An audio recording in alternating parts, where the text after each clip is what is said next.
fraco é a força, para o forte é o vigor, para o inquilino é a morada, para o incrédulo é a prova, para o fugitivo é o esconderijo, para o obstinado é o conselheiro, para o navegante é o capitão, para o soldado é o general, para a ovelha é o bom pastor, para o problemático é a solução, para o sacrifício é o cordeiro, para o sábado é o Senhor, para o astrônomo é a estrela da manhã, para os magos é a estrela do oriente, para o mundo é o Salvador, para o pecador é o Cordeiro de Deus que tira o pecado do mundo.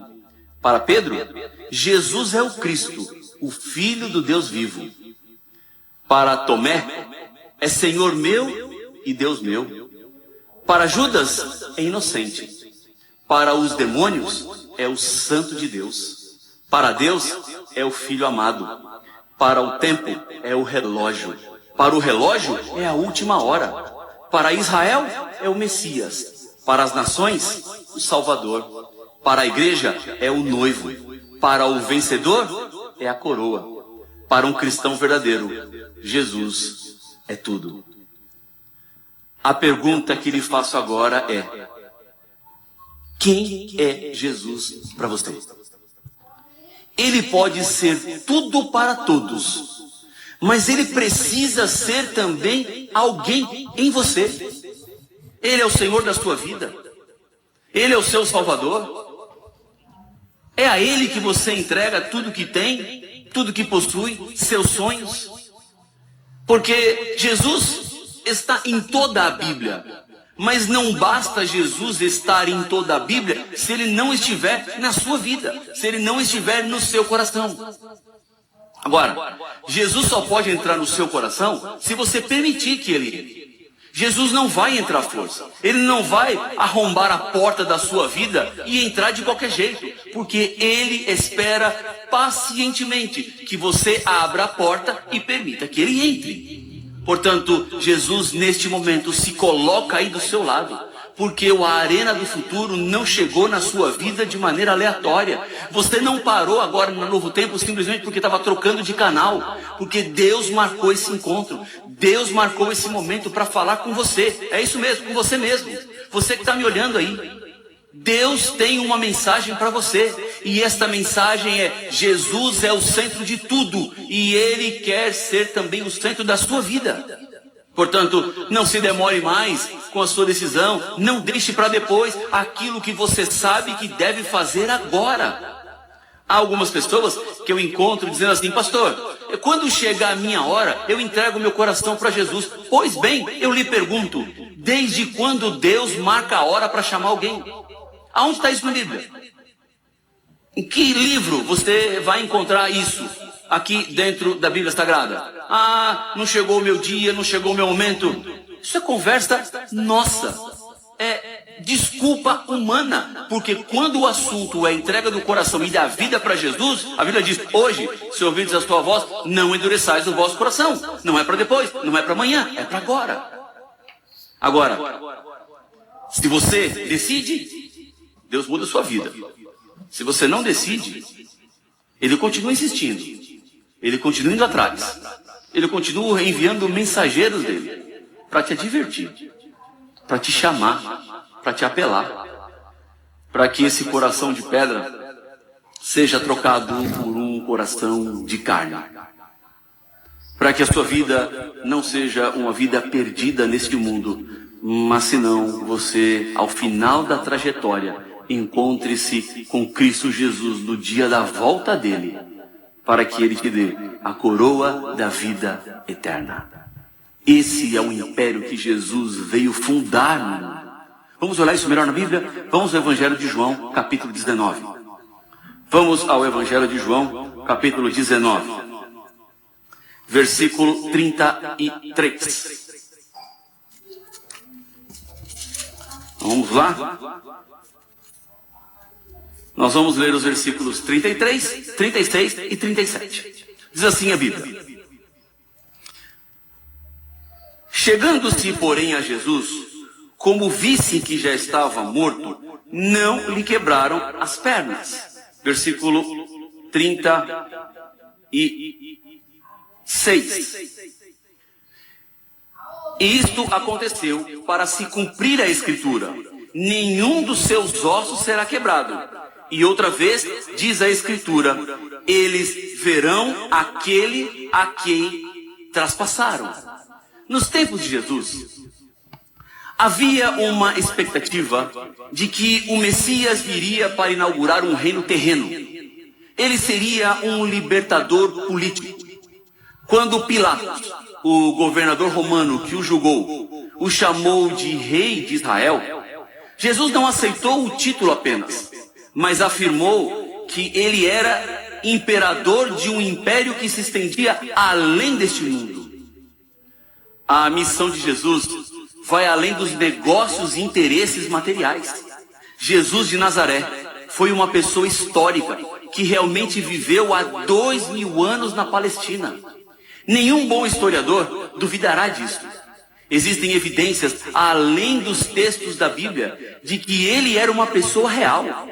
Vários historiadores e escritores não cristãos escreveram sobre Jesus. Talo, por exemplo, foi um grego que escreveu no ano 52 depois de Cristo, e ele falava sobre a morte de Jesus. Serapião, um sírio, escreveu agora no ano 73 depois de Cristo sobre a execução do rei dos judeus. Outro que tratou sobre Jesus foi Flávio Josefo, um historiador judeu que viveu de 37 até 97 depois de Cristo, um conselheiro do general romano Vespasiano, que mais tarde se transformou em imperador de Roma. A arqueologia comprovou o que Joséfo escreveu com muita precisão sobre a queda de Massada no ano 73 depois de Cristo. Assim, ele se torna confiável como um escritor não cristão que testemunhou sobre Jesus Cristo. Tácito, que viveu entre 55 e 120 depois de Jesus, conhecido como o maior historiador da Roma Antiga, escreveu: Cristo, de quem o nome teve as suas origens, sofreu pena extrema durante o reinado de Tibério nas mãos de um dos nossos procuradores, Pôncio Pilatos. Então, sem dúvida, Jesus era uma pessoa histórica, vivendo 2000 anos atrás na Palestina. Contudo, a pergunta que se faz é: ele era realmente Deus? Qual é a evidência de que Jesus era realmente Deus encarnado? Há alguma prova na Bíblia? Bom, vamos ver 2 versos bíblicos. O primeiro está em João. Vamos até João capítulo 1, versículo 29. Nós já estamos aqui no Evangelho de João, vamos no capítulo 19, vamos para o capítulo 1, versículo 29. Esse versículo aqui aparece no contexto do batismo de Jesus. E a Bíblia diz assim: palavras de João que batizou Jesus. No dia seguinte, viu João a Jesus que vinha para ele e disse: eis o Cordeiro de Deus que tira o pecado do mundo. Olha só, Jesus era o Cordeiro de Deus que tira o pecado do mundo. Então essa é uma informação valiosíssima para nós. Vamos a Apocalipse capítulo 1. Apocalipse capítulo 1, versículo 8. Estão com as suas Bíblias aí? Vamos juntos a Apocalipse 1, 8. Aqui dizendo sobre Jesus: eu sou o Alfa e o Ômega, diz o Senhor Deus, aquele que é, que era e que há de vir, o Todo-Poderoso. Buda nunca afirmou ser Deus. Confúcio nunca afirmou ser Deus. Maomé nunca afirmou ser Deus. Mas Jesus abertamente afirma que é Deus. E isso está claro em toda a Bíblia. Há evidências fora da Bíblia de que o seu conteúdo é confiável. E nós já vimos isso. Há um outro exemplo importante que dá validação para a Bíblia, que são os manuscritos do Mar Morto. que foram casualmente descobertos por um grupo de pastores de cabras. Eles eram beduínos. Na busca de um dos seus animais, eles acabaram localizando em 1947 a primeira das cavernas com jarros de cerâmica que continham os rolos de papiro de textos da Bíblia. O texto destes papiros se tratavam do Antigo Testamento. Para o professor Júlio Treboli Barreira, membro da equipe internacional de editores dos Rolos do Mar Morto, estava tratando de um texto, aquele primeiro encontrado, sobre o livro de Isaías, que fornece uma prova irrefutável de que a transmissão do conteúdo bíblico durante um período de mais de 1000 anos aconteceu pela mão de copistas judeus e que em todo esse período foi fielmente passado de geração para geração.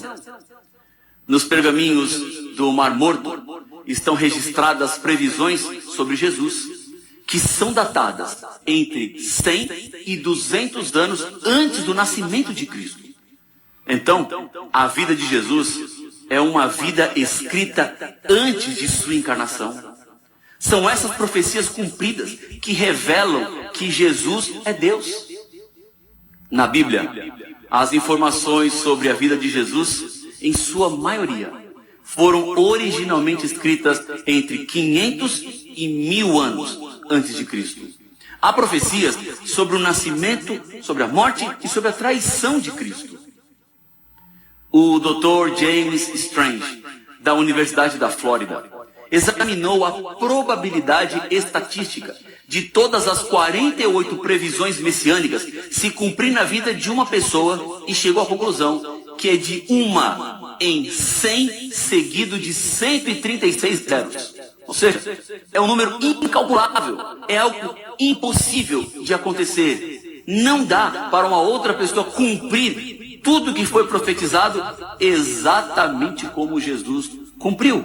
E vamos ver algumas dessas evidências. Quero convidá-los a ir comigo para o livro de Miqueias, no capítulo 5, versículo 2. Aqui nós vamos encontrar uma profecia falando sobre o nascimento de Jesus. Miqueias, capítulo 5, versículo número 2. Diz assim: E tu, Belém Efrata, pequena demais para figurar como grupo de milhares de Judá, de ti me sairá o que há de reinar em Israel, e cujas origens são desde os tempos antigos, desde os dias da eternidade. Olha só, aproximadamente 700 anos antes do nascimento de Cristo, a Bíblia predisse que ele nasceria em Belém. Os pais de Jesus, José e Maria, não moravam em Belém, moravam em Nazaré, uma cidade perto do mar da Galileia, no norte. Já Belém fica perto de Jerusalém, no sul. A distância entre Nazaré e Belém é 130 quilômetros. Pode ser, pastor? É perto 130 quilômetros. Perto hoje, que temos carro, ônibus, outros meios de transporte. Mas lembre-se que na época de Jesus não tinham esses meios mais rápidos de locomoção. Então, era uma cidade, sim, bem distante.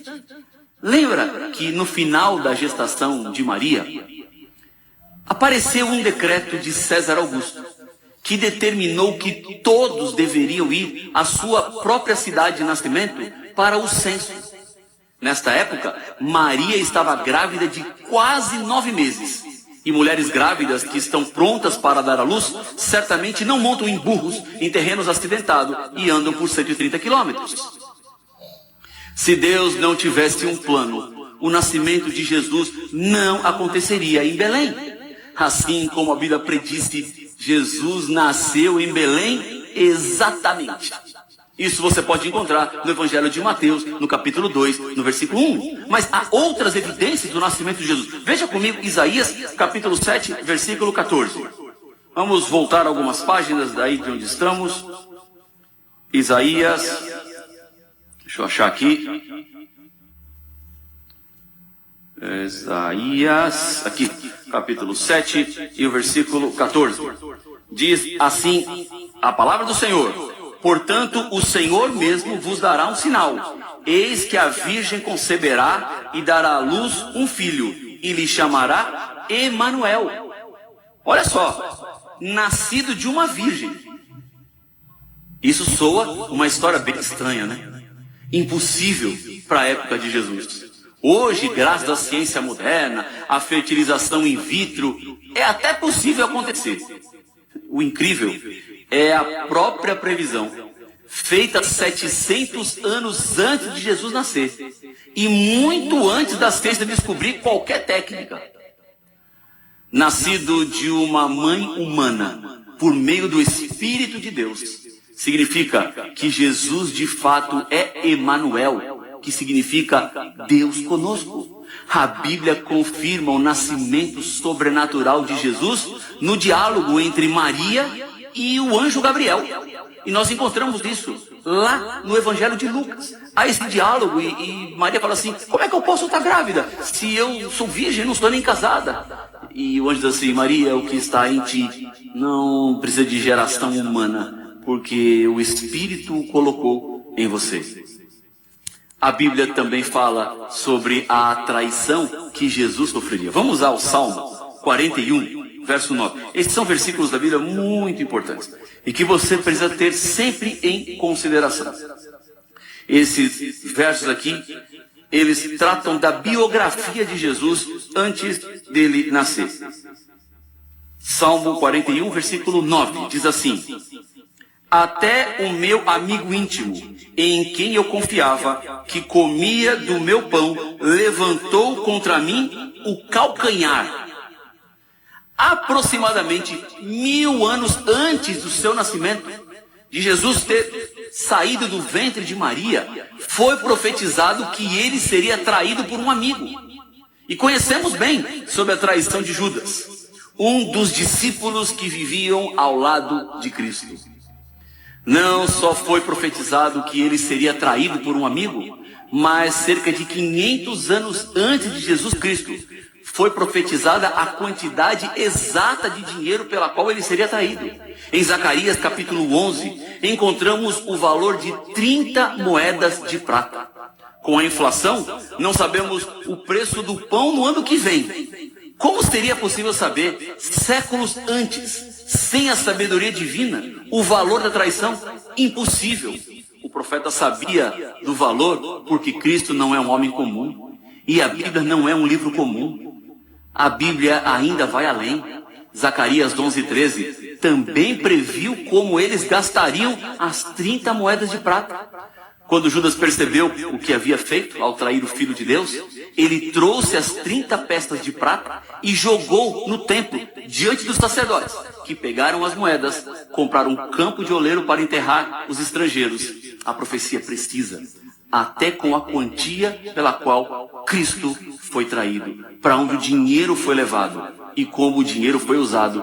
Tudo isso predito 500 anos antes, e tudo se cumpriu na vida de Jesus. Quero contar uma história para você. Uma história que evidencia o poder sobrenatural que o Senhor Deus tem sobre a minha vida e sobre a sua vida. Quando nós falamos da vida de Cristo, não estamos falando de uma vida qualquer, mas alguém que é poderoso. David Richard Berkowitz aterrorizou Nova York na década de 70. Ele procurava mulheres que estavam sentadas em carros estacionados, sacava uma arma .44 e atirava nelas. Ele matou cerca de 6 mulheres e feriu outras 7. Ninguém sabia quem estava fazendo isso, e nem quando atacaria novamente. A cidade já estava no limite, quando a polícia capturou David. E ele diz que matava as mulheres por ordens de um demônio que possuía o cachorro da vizinha dele. Ele foi para a prisão. Lá, quase foi assassinado por outro preso, que acabou cortando sua garganta.